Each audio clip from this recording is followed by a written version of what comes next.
రెండవ పుస్తకాన్ని ఈరోజు మనం విజయనగరంలో వ్యక్తులందరూ కూడా ఒక పెద్ద ఉత్సవంలాగా చేసుకుంటున్న సందర్భంలో ఏ నేల మీద నుంచి అయితే ఆయన ఈ ప్రయాణాన్ని మొదలుపెట్టాడో ఆ నేల మీద అదే టైంలో ఇక్కడ జరిగితే బాగుంటుంది. దాదాపు 20 ఏళ్ల క్రితం జూలూరు గౌరీశంకర్ అనేటువంటి మిత్రుడు హైదరాబాద్లో ఏ సాంఘిక మాధ్యమాలు లేని రోజుల్లో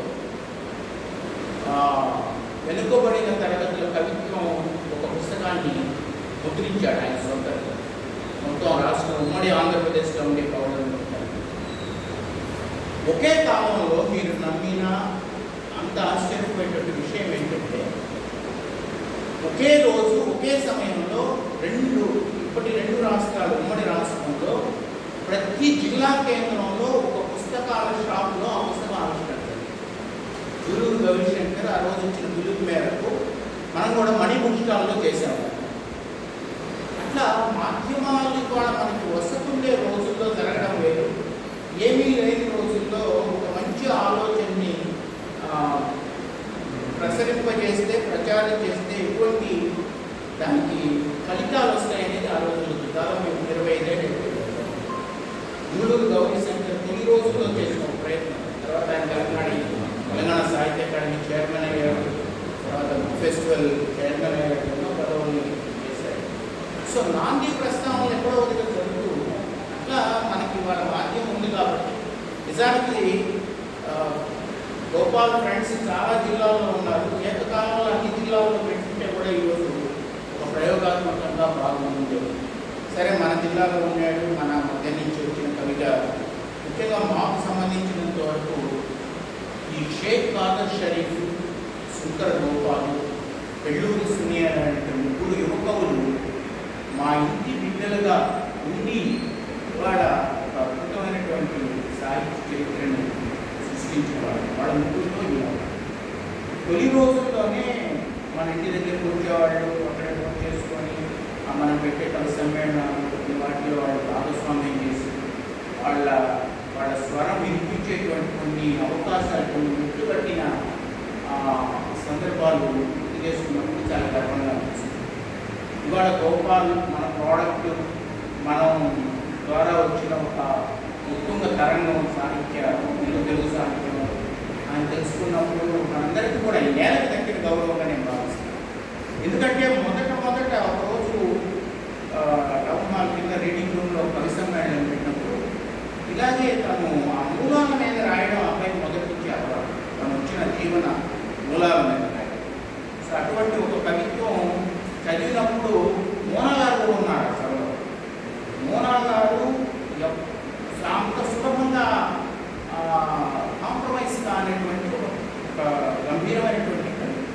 అటువంటిది ఆ రోజు చెప్పాడు, ఈ పిల్లవాళ్ళు చాలా స్పాట్ ఉన్నాయి, ఇతనికి మరిన్ని అవకాశాలు ఇవ్వండి, ఇతని చేత విస్తృతంగా రాయించండి. చాలా వచనంలో చాలా వైవిధ్యభరితమైనటువంటి వచనాన్ని రాస్తున్నాడు. అలాగే మొన్న వచ్చిన కొప్పర్తిని ఇదే కుమార్ రాజా దాదాపు 20 ఏళ్ల క్రితం ఇక్కడ సెక్రటరీగా ఉన్నప్పుడు ఒక నవంబర్లో జరిగేటువంటి గ్రంథాలయ వారోత్సవాల్లో ముఖ్య అతిథిగా అప్పటికి ఒకటే ఒక కవితా సంకలనం. అప్పుడు కూడా గోపాల్ కవిత చదవడం. అప్పటికి ఒకటి గారికి గోపాల్ తర్వాత తనకు అక్కడ వచ్చి పనిచేస్తాడని ఆ వీజాలు అప్పుడు పడ్డది. తర్వాత తను అక్కడ పోయి ఆ ప్రాంతంలో పనిచేసినప్పుడు అక్కడ.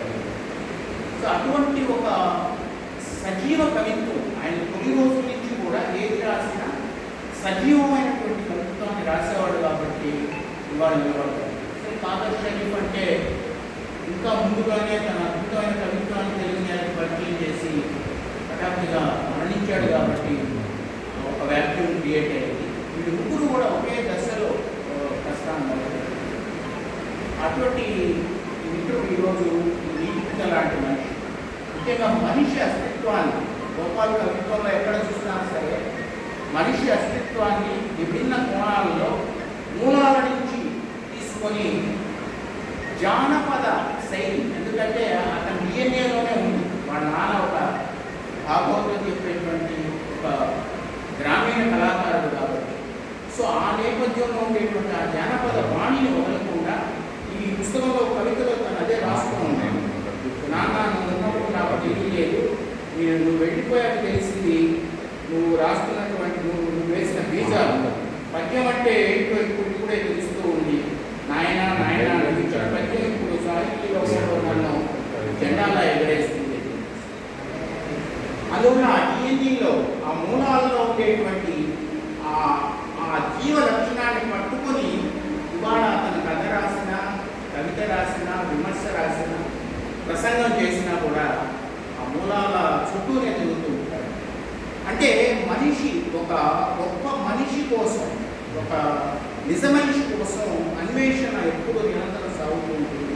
ఇప్పుడు ముఖ్యంగా మానాయన పాటలు అన్నీ కూడా తన నోస్టాలజీ, తన బాల్యానికి సంబంధించినవి, తన జీవన మూలాలకు సంబంధించినవి చెప్తే ఇందులో చాలా వైవిధ్యంగా రాజ్యం మీద తిరుగుబాటు ధిక్కార స్వరాన్ని కూడా తీసుకొచ్చాడు.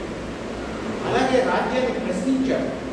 మన కోల్పోతున్న మనిషితనాన్ని గురించి చాలా విలువైనటువంటి విస్తారంగా చర్చించాల్సినటువంటి ప్రశ్నల్ని ఇందులో లేవనెత్తాడు. అది గోపాల్ ఎప్పుడు కూడా మనం పుస్తకం నుంచి మరో పుస్తకాన్ని చేసే ప్రయాణంలో వచ్చేటువంటి ఒక పరిణతి, పరిణామం, ఒక శక్తి. ప్రతి పుస్తకం కూడా మనకు ఒక నేపథ్యాంశాన్ని, ఒక అంతఃసూత్రాన్ని బయటపెడుతుంది.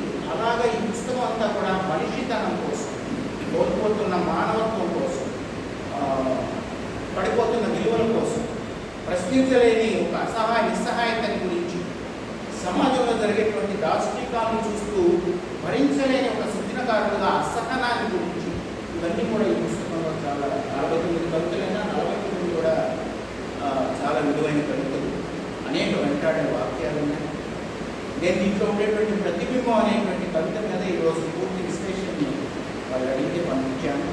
ప్రతి కవిత కూడా ముఖ్యంగా సంక్షిప్తమైనటువంటి పదాలు, మీరు ఎలాగో సాహిత్యవాదం చేస్తున్నారు కాబట్టి ముకుంద రామారావు గారి తర్వాత సంక్షిప్తమైనటువంటి పదాలలో ఎక్కడా కూడా ఒక వేస్టేజ్ అనేటువంటిది ఉండకుండా కవిత్వ నిర్మాణం చేసేటువంటి ఉద్యోగరీత్యా, వృత్తిరీత్యా తెలుగు ఉపాధ్యాయుడిగా, పరిశోధకుడిగా తాను ప్రూవ్ చేసుకున్న తర్వాత అంతకంటే ముందు నుంచి కవిగా ఉన్నాడు కాబట్టి ఆ నిర్మాణాన్ని చాలా బలంగా పడుతుంది. ఇవాళ చాలామంది కవులు మనం చూస్తే ఆ నిర్మాణంలోంచి విభిన్నంగా వెళ్ళిపోతూ ఒక అంశంతో మొదలుపెట్టి ఎత్తుకండి చివరి ముగింపు వరకు కూడా బలంగా తేవడంలో విఫలమవుతున్న సందర్భాన్ని మనం చూస్తాం. గోపాల్ కవిత చాలా ఆలోచనాత్మకంగా ఆ నిర్మాణం అంతా కూడా మనలో ఇంకిపోయేలాగా ఉంటుంది. అందుకనే కవిత్వం ఆయన విమర్శ పుస్తకాల మీద ఇటీవల మొగ్గు చూపినప్పుడు కూడా నేను ఎప్పుడు చెప్తున్నాను, కవిత్వమే నీ అసలు సిసలైన సాహిత్య ప్రక్రియ, దానిలోనే ఎక్కువ వచ్చే గోపాలు. ఇక్కడ తనకున్నటువంటి వృత్తిపరమైనటువంటి లేదా ఇప్పుడు వక్తలు, ప్రసంగికులు తక్కువగా ఉన్న సందర్భంలో మనకు వస్తున్నటువంటి విస్తృతమైనటువంటి అవకాశాన్ని వాటిని చూసుకోవడం తక్కువగా రాశాడు. 5 ఏళ్లలో కేవలం 49 కవితలే రాశాడు.